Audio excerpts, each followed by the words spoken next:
I was sorting through a tray of worn sockets and Allen wrenches when my neighbor leaned against the doorframe and asked, "It's always so quiet over here. You hardly have visitors. What do you even do all day?" I wiped a smear of old grease from my thumb, set down a torque wrench, and looked at him.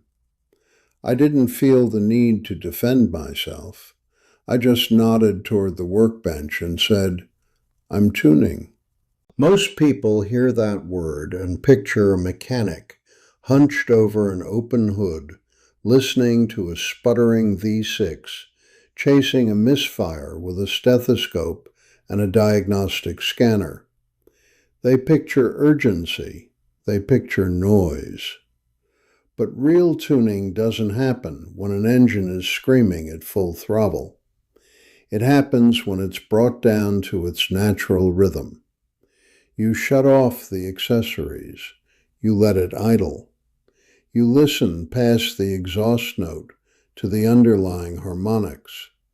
You adjust the mixture. You check the timing. You remove friction before you ever think about adding power. That's what I'm doing now.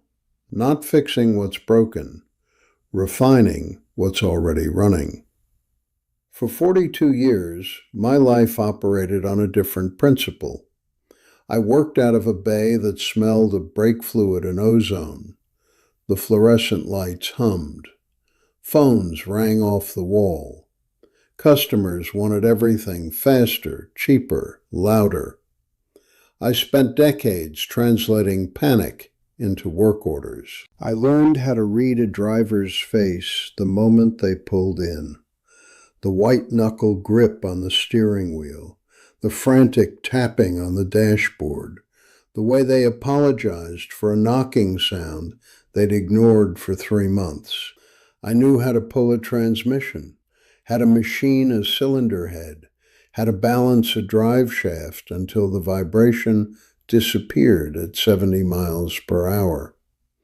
I was good at my job because I understood that machines don't care about your schedule. They care about alignment. They care about clearance. They care about operating within their design parameters. Push them past the red line long enough, and the metal fatigues. The gaskets blow. The system tears itself apart from the inside. Human bodies obey the same laws. We just pretend they don't. We've been sold a narrative that equates constant motion with vitality. We're told to pack the weeks, to answer every invitation, to keep the social calendar full as proof of relevance. We're praised for how much we can endure, the overlapping commitments, the back-to-back obligations, the emotional toll of performing availability for people we barely know. And somewhere along the line, we mistake exhaustion for purpose. We confuse a racing pulse with a healthy heart. But if you've ever stood beside a properly rebuilt engine, you know the truth. A well-tuned motor doesn't prove its worth by shaking the garage door off its hinges. It proves it by running smooth at low RPMs. It idles cleanly. It responds without hesitation. It doesn't overheat. It just works, quietly, exactly as it was designed to. I'm 74 now. My joints tell the weather. My hands carry the permanent map of slipped wrenches and hot manifolds. My hearing is slightly muffled on the left from years of impact tools and open header testing. I don't need to pretend I'm built for the same load I carried at 30. Nobody does. Yet the moment you slow down, the moment you decline a dinner you never wanted to attend, the moment you choose to stay in your own space and listen to the ceiling fan cycle instead of navigating a crowded restaurant, people look at you like you've surrendered. They assume the quiet means you've stopped functioning. They don't understand that you finally learned how to measure. When I close the garage door and step into the house, the temperature drops. The draft moves differently here. It carries the faint smell of old paper, lemon wood polish, and the dried lavender my wife used to keep in a ceramic bowl near the entryway. I don't have a calendar on the refrigerator. I have a notebook with a leather cover, and most of the pages are blank. That's not an oversight, it's a specification. A blank page means the system isn't forced into a cycle it didn't design itself. It means the timing is adjustable. It means I can decide in real time what requires attention and what can wait until tomorrow. There's no penalty for holding position. In fact, holding position is often the most precise thing you can do. You know that feeling I'm talking about. It arrives on a Thursday evening or a Saturday morning when someone asks you to join them for an event you've already mentally rejected 3 times.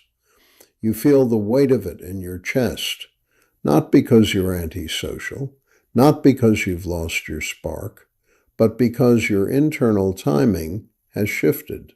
You've spent decades running on rich mixture, compensating for other people's deadlines, covering for misfires in teams, families, communities, workplaces. You've kept the engine turning when it wanted to cool. You've carried the load. And now, when the opportunity to idle presents itself, you panic. You think idling means stalling. You mistake a lowered idle speed for a dying system. But listen to me. A smooth idle is not a sign of decay. It's the baseline of readiness. It's the state from which all reliable operation begins. The world outside the driveway doesn't care about your timing. It only cares about output. Every invitation, every committee, every casual lunch with acquaintances who treat conversation like a transaction demands a certain RPM. Some cost you 200. Some demand 4,000. Very few ask for less than 1,000.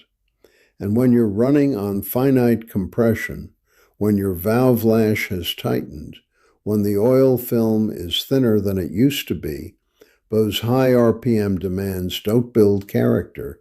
They strip bearings. They glaze rings. They create heat that the cooling system can't dissipate. You come back from those gatherings feeling heavy. Your shoulders lock. Your thoughts scatter. You need hours of stillness just to bring the temperature back to operating range. That's not weakness. That's physics. You're not broken. You're running a system that finally respects its own tolerances. My neighbor came back last week. He stood on the grass, hands in his pockets, talking about a classic car meetup at the county fairgrounds. He said it would do me good to get out. He said sitting at home would make me rusty. I poured 2 glasses of iced tea. I handed him one. I didn't argue. I didn't recite a schedule. I just said, I'm not sitting, I'm calibrating. He laughed, but I saw the hesitation in his eyes. He doesn't know how to measure stillness because nobody taught him to. We're trained to equate noise with progress. We think silence is a vacuum that needs filling. But silence isn't empty. It's diagnostic. When you remove the interference, when you shut off the alternator of obligation, you finally hear what the system is telling you. You hear the knock before it cracks a piston. You feel the drag before it burns a belt. You notice the hesitation before it becomes a breakdown. That awareness doesn't happen in a packed venue. It happens in a room where the air moves slowly, where the light falls the same way it did yesterday, where you know exactly which floorboard will sigh when you step on it. There's a profound economy in staying home, but not the kind people usually mean. It's not about hoarding pennies or avoiding gasoline. It's about resource allocation. Every hour outside the house requires friction compensation. You adjust your posture to uncomfortable seating. You filter your speech to match the room's expectations. You navigate unpredictable traffic, sudden weather, mismatched temperaments, surface-level conversations that drain more than they return. That's not living. That's idling in gear. You're burning fuel while going nowhere. When I stay in, my consumption drops to what sustains. I read until my eyes grow heavy. I sharpen a chisel. I watch the dust settle on the windowsill. I let my thoughts run through the carburetor without forcing a choke. The mind clears. The breathing deepens. The nervous system stops treating every sound like an emergency. You stop compensating for a world that doesn't require you to run at wide open throttle. People confuse solitude with abandonment. They think choosing your own space means you've cut the lines to the rest of the world. But a properly tuned engine doesn't isolate itself from the drivetrain. It just stops fighting the transmission. It sinks. It finds its groove. I still see people, just differently. A former apprentice stops by on Sundays. He sits on a milk crate. We don't fill the air with chatter. He watches me clean carburetor jets with compressed air and a brass brush. He drinks his coffee. I wipe down a manifold. We talk maybe twice. Once about a stubborn throttle plate. Once about the price of copper gaskets. Then he leaves. That interaction doesn't exhaust me. It grounds me. It respects the clearance between us. It doesn't demand performance. It honors the fact that some connections run best at low load. Look at your own schedule. If it's a wall of overlapping commitments, if your days feel like a chain of obligations you didn't design, you're not living. You're redlining. You're forcing a system past its governor, and the longer you hold it there, the more you'll interpret normal fatigue as failure. You'll think you need more stimulation when what you actually need is recalibration. You'll buy into the myth that doing less means becoming less. But I've spent a lifetime listening to metal breathe. I know what happens when you let a hot block cool gradually versus dousing it in cold water. One preserves the seal. One cracks the casting. Your nervous system works the same way. You don't heal by adding stress. You heal by removing it. You don't find clarity by filling the void. You find it by letting the void settle. I'm not telling you to withdraw from life. I'm telling you to stop mistaking friction for traction. There's a difference between moving forward and spinning in place. One requires alignment. The other just burns rubber. When you finally give yourself permission to step off the assembly line, to leave the calendar blank, to sit in a room where the light moves at its own pace, something shifts. The shoulders drop. The jaw unclenches. The breath reaches the bottom of the lungs instead of catching at the collarbone. You remember things you thought you'd lost, a conversation from 30 years ago, the exact shade of a summer sky, the sound of a voice you haven't heard in decades. Memories don't surface when you're rushing to find your keys. They surface when the engine is quiet, when the intake is clean, when there's space for the mixture to form properly. That's not nostalgia. That's retrieval. That's your system running as it was meant to. You don't owe anyone a performance to prove you're still operational. You don't need to fill your weekends with activities you tolerate to satisfy people who measure worth by attendance. You can simply say no. Not with an excuse, not with a medical disclaimer, not with a fabricated appointment, just with a clear, calm refusal. I'm staying in today. That's it. That's the full sentence. There's dignity in that. There's precision. It's the verbal equivalent of setting a torque spec and stopping when the wrench clicks. No more, no less. You've already spent decades proving you can carry weight. You don't need to keep loading the chassis to show it still holds. Your home isn't a pit stop.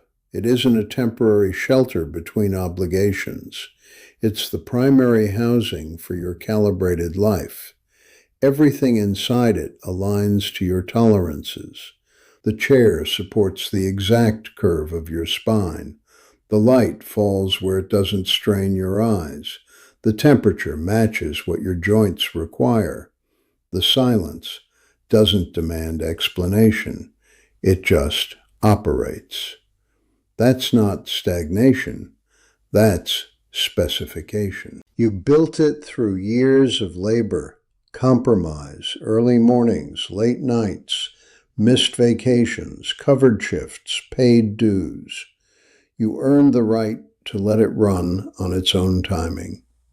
So I'm handing you the wrench, not to fix anything, just to loosen what's over-tightened. Cancel the gathering that feels like a tax. Leave the invitation unanswered if it drains you. Sit in the room where the air moves slowly. Listen to the ceiling fan cycle. Watch the dust drift in the afternoon light. Let your idle speed find its natural rhythm. Don't apologize for it. Don't defend it. Just maintain it. If this resonates with you, if you've spent years running rich and finally want to lean out the mixture, drop a line in the comments. Tell me where your system runs smoothest. Is it a corner desk with morning light? A porch with a specific view? A workbench where your hands know exactly where each tool lives? Share it, not to compare, to calibrate. We're building a quiet network here, people who understand that stillness isn't absence, it's alignment. If you want more of this, if you value a perspective that measures life by timing instead of output, subscribe. Leave a like so it reaches others who are tired of running in the red. We don't need to prove we're alive by shaking the walls. We prove it by running clean, by idling smooth, by knowing exactly when to hold position. Until next time, keep your timing set, keep your mixture lean, and stay home when the system tells you to.